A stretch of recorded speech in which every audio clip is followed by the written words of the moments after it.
Hi, welcome to our channel where we share the most intriguing stories. When the Watsons inherited their serene lakefront cabin, they believed it would remain a sanctuary of family memories. But when their nosy new neighbor, Karen Rivers, began crossing boundaries, literally and figuratively, they never imagined she would attempt the ultimate betrayal, stealing their home.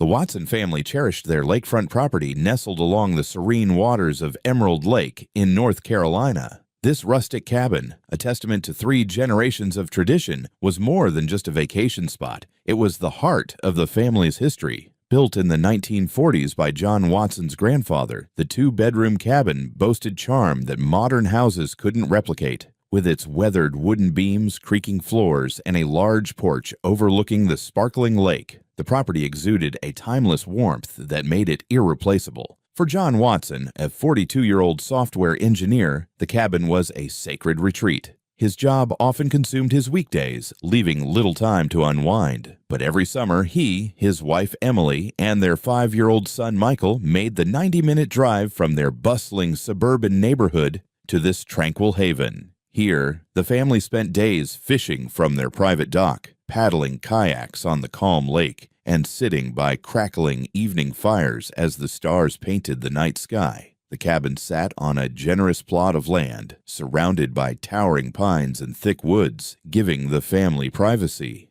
The private dock, extending gracefully into the water, was a prized feature, a place where John often sat with Michael, teaching him how to fish, just as his father had once taught him. This dock was not merely a structure. It was a bridge between generations, a physical reminder of the enduring legacy of the Watson family. However, this idyllic retreat was not immune to the encroachment of modernity. A few years ago, a new residential development had sprung up on the other side of the lake. Emerald Estates was filled with cookie-cutter homes, neatly trimmed lawns, and, notably, a homeowners association that ruled with an iron fist. The Watson cabin, predating these suburban sprawl developments, stood proudly apart from the conformity of the estates. About a year ago, a new resident moved into a house not far from the Watsons' property, a woman named Karen Rivers. She was a trim, middle-aged woman with a sharp tone and an even sharper gaze. At first, her presence seemed benign. She waved politely from her driveway, smiled at Emily during casual encounters in town, and even inquired about good spots to dine nearby.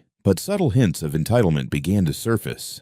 "It's a pity your beautiful dock is so underused," she once remarked when Emily mentioned their infrequent visits due to John's demanding work schedule. Another time, Karen quipped, "A house like yours deserves to be lived in full-time." John brushed these comments off as small talk. Yet, there was something in Karen's tone, a mix of envy and an overstepping curiosity, that left him uneasy. Little did he know, these seemingly harmless remarks were harbingers of the storm that would soon upend their peaceful haven. It didn't take long for Karen Rivers to transform from a seemingly polite neighbor into an unsettling presence. Over the next few months, her casual comments turned into increasingly intrusive behavior. She began showing up unannounced, often catching Emily off guard while she was tending to the flower beds or while John was securing the dock for the season. "Hi there," Karen would say, her ever-present clipboard in hand. "Just thought I'd pop by. This place is such a gem. Don't you think it deserves a little more attention? You know, someone who can really make the most of it." Her words dripped with a mix of false charm and overt judgment.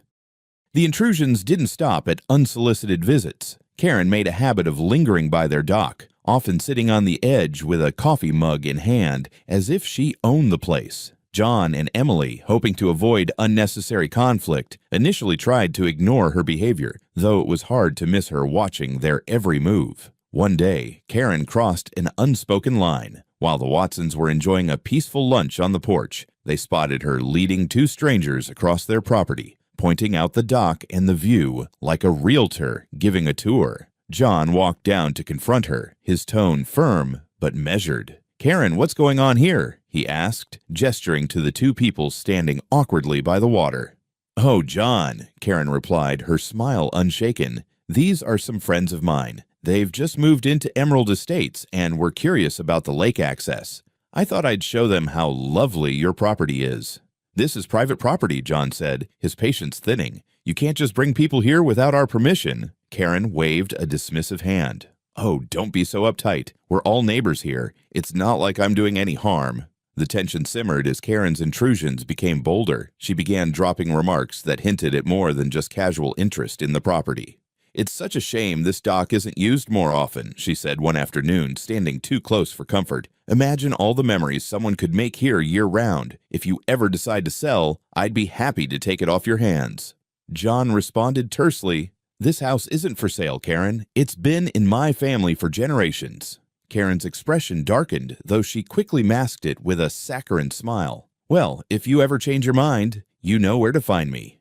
The breaking point came a few weeks later. John installed a security camera near the dock after noticing items were being moved. Chairs slightly shifted, fishing rods out of place. Reviewing the footage confirmed his suspicions. Karen had been using their dock while they were away, often bringing guests who treated the property like their own. When confronted, Karen didn't even try to deny it. "Honestly, John, if you're not going to make full use of this beautiful place, why does it matter if I do? It's not like anyone's getting hurt." Her brazen attitude left John and Emily stunned. They realized Karen wasn't just a nosy neighbor. She was someone willing to trample boundaries without hesitation. This was no longer just an annoyance. It was the start of something far more troubling. Karen's behavior spiraled from intrusive to outright disrespectful in the weeks that followed. It began with her increasingly frequent appearances on the Watsons' property. While John and Emily tried to ignore her at first, it was becoming impossible. She now treated their dock and yard as an extension of her own home,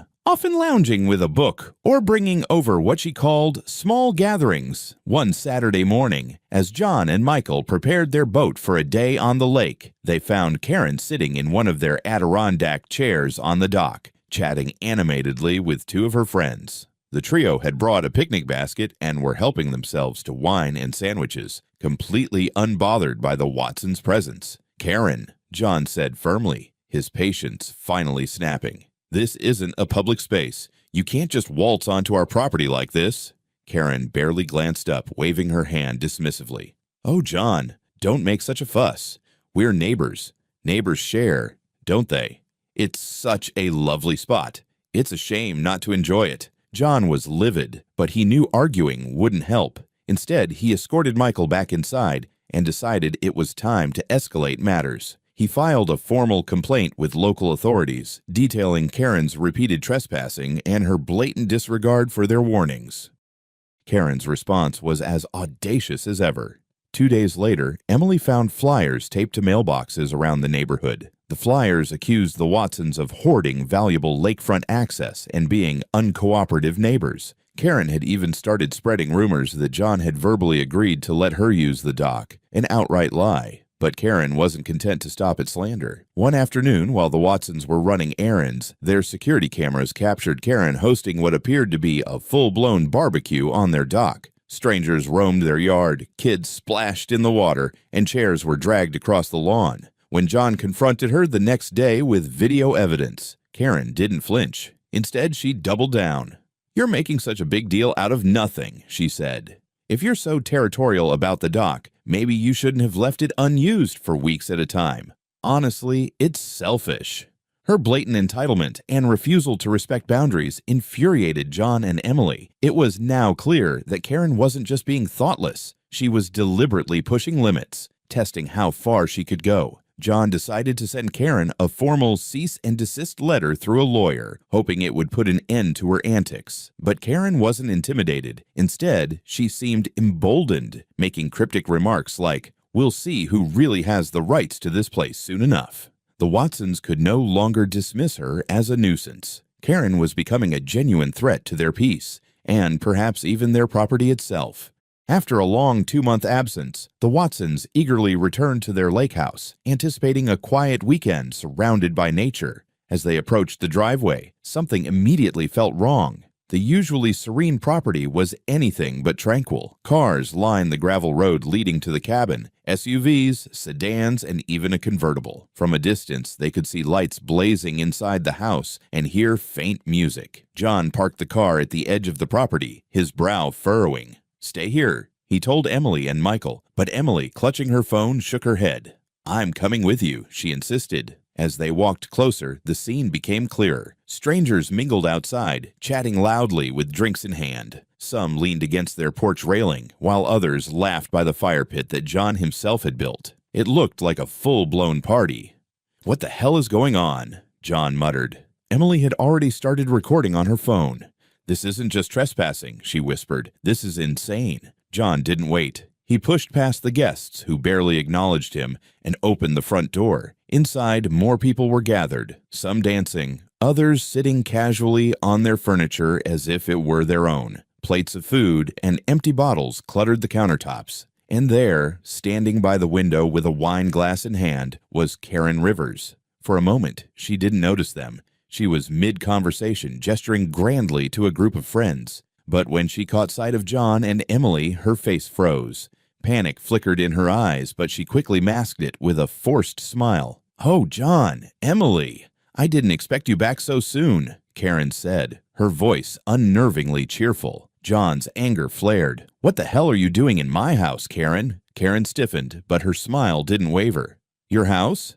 John, I think you're confused. This is my property now. I bought it weeks ago." John's jaw dropped. "What are you talking about? We never sold this house." Karen's expression hardened. "Yes, you did. We signed the paperwork. It's official. Now, if you wouldn't mind leaving, you're disturbing my guests." Emily, still recording, stepped forward. "Show us these so-called papers, Karen." Karen faltered, but held her ground. "I don't have to show you anything. You're trespassing on my property." Then, in a shocking move, she reached for Emily's phone, attempting to snatch it away. "Stop filming!" Karen snapped. Emily quickly pulled back, clutching her phone tightly. "Touch me again, and I'll have you arrested," she said coldly. Karen's panic was evident now. She glanced around, noticing her guests staring, some clearly uncomfortable with the scene unfolding. It was obvious she had lied to them about owning the property, and her ruse was crumbling. John pointed toward the door. "Everyone out. Now you're all trespassing." Karen's guests hesitated, exchanging uneasy looks, but one by one they began to leave, muttering apologies. "You said this was your place," one man accused Karen as he walked past her. As the last of the partygoers filed out, Karen stood frozen in the middle of the living room, her earlier bravado gone. John stepped closer, his voice low but firm. "The police are on their way. I suggest you start explaining yourself." Karen's confidence cracked entirely. She muttered something incoherent about misunderstandings and assumptions. But it was clear she had no defense. John's only focus now was ensuring she faced justice for this outrageous violation. The sound of approaching sirens signaled the turning point. This wasn't just a conflict anymore. It was the beginning of Karen's downfall.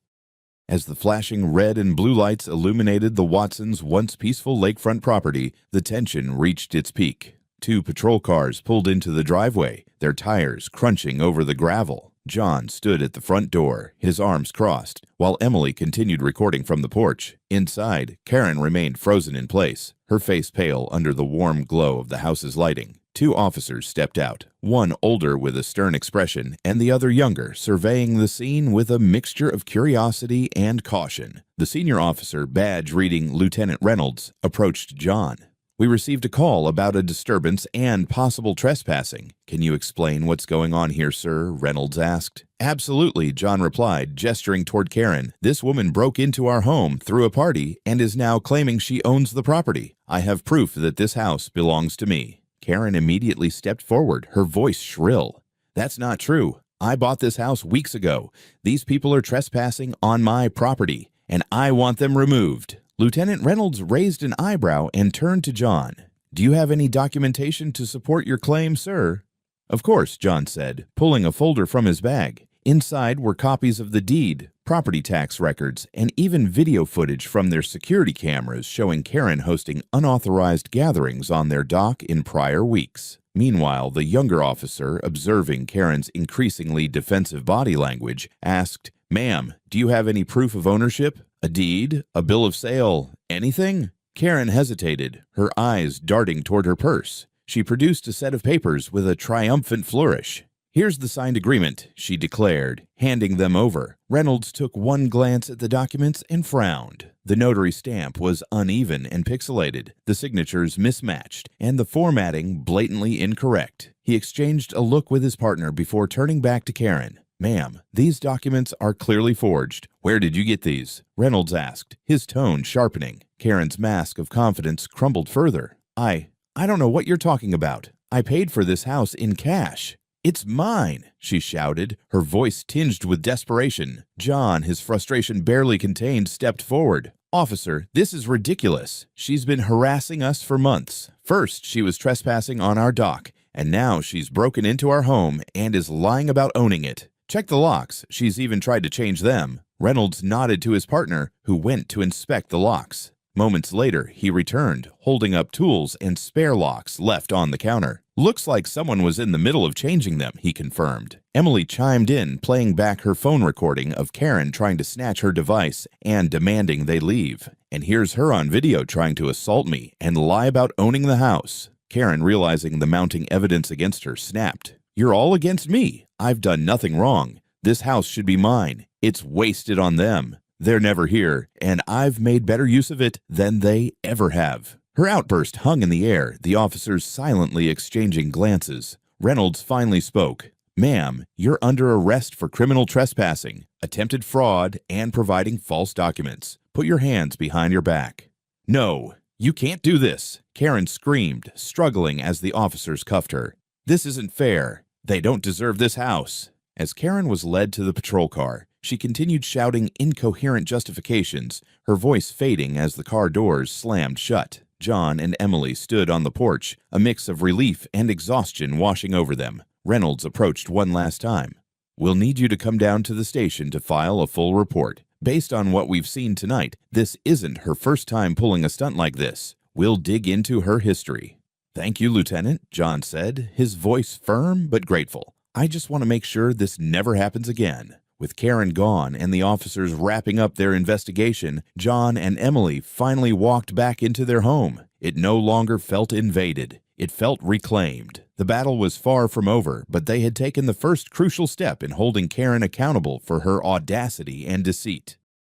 Karen's arrest marked the beginning of a legal storm. As the case progressed, shocking details of her actions and past schemes began to surface, painting a picture far more sinister than John and Emily had imagined. The Watsons, determined to protect their home and legacy, filed formal charges against Karen for trespassing, fraud, and property damage. At the same time, prosecutors uncovered that Karen had a history of pulling similar stunts in other areas. Investigators found complaints from homeowners in Florida and California who accused Karen of forging documents to claim ownership of properties she didn't own. In most cases, she had settled out of court, avoiding serious consequences. The trial became a highly anticipated event in the small lakefront community, with many residents attending to hear the details of Karen's outrageous actions. On the first day, the prosecution laid out an overwhelming amount of evidence. Video footage from Emily's phone and the security cameras showed Karen hosting parties, attempting to change locks,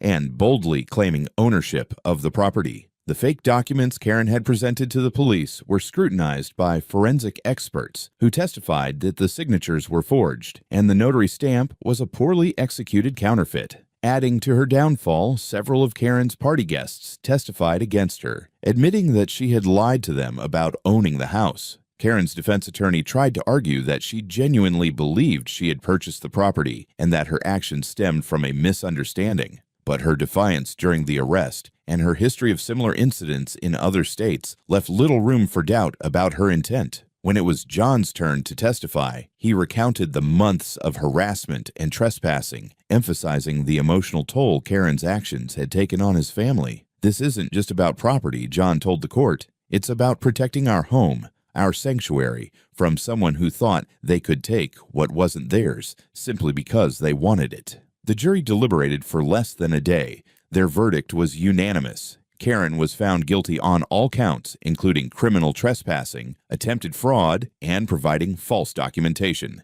The judge, clearly unimpressed with Karen's brazenness, announced her sentence: 2 years in prison, a $100,000 fine to cover damages and legal fees, and a restraining order preventing her from coming within 1,000 feet of the Watsons' property. Karen's reaction was predictably dramatic. She wailed in protest, claiming the system was unfair and that she was the true victim. But her theatrics only reinforced the court's view of her as manipulative and self-serving. As John and Emily left the courthouse that day, they felt a mix of exhaustion and relief. Justice had been served, and the shadow of Karen Rivers was finally lifted from their lives. However, the trial had also sent a powerful message to the community. No one was above the law, and entitled behavior had its limits. Karen's conviction sent shockwaves through the local community. The once bold woman who had manipulated her way into the Watsons' lives and tried to steal their home now faced the consequences of her actions in full. With her sentencing finalized, Karen was taken into custody to serve her 2-year prison term. The $100,000 fine she was ordered to pay left her financially devastated. To cover the cost, Karen was forced to sell her home in the Emerald Estates. The house was quickly purchased by a quiet, respectful couple who made it clear they valued boundaries. A stark contrast to their predecessor, Karen's actions also drew the attention of authorities in other states. Investigators reopened cases in Florida and California, where her similar schemes had been brushed under the rug. These pending investigations meant Karen's legal troubles were far from over. Meanwhile, the Watsons began repairing the damage Karen had caused, both physically and emotionally. They replaced locks, reinforced their security system, and added new cameras. The fine Karen paid helped cover these costs, allowing them to make their property even more secure. Her downfall became a cautionary tale in the community. Neighbors started discussing property rights more seriously, ensuring their own documents were secure and accessible. Karen's audacity had left a mark, but it also strengthened the bonds among the residents who rallied around the Watsons. For John and Emily, the sight of Karen being escorted out of the courtroom in handcuffs was the closure they needed. Their home was theirs again, untouched, secure, and safe from the grasp of entitlement. With Karen Rivers out of their lives, the Watsons finally felt a sense of peace settle over their beloved lakefront home. The once unsettling memories of her trespassing and schemes were now overshadowed by the improvements they made to secure their property and protect their family legacy. John and Emily used Karen's $100,000 restitution to reinforce their home in ways they had always intended. The new state-of-the-art security system, complete with motion sensors and live alerts to their phones, became a standard for neighboring properties.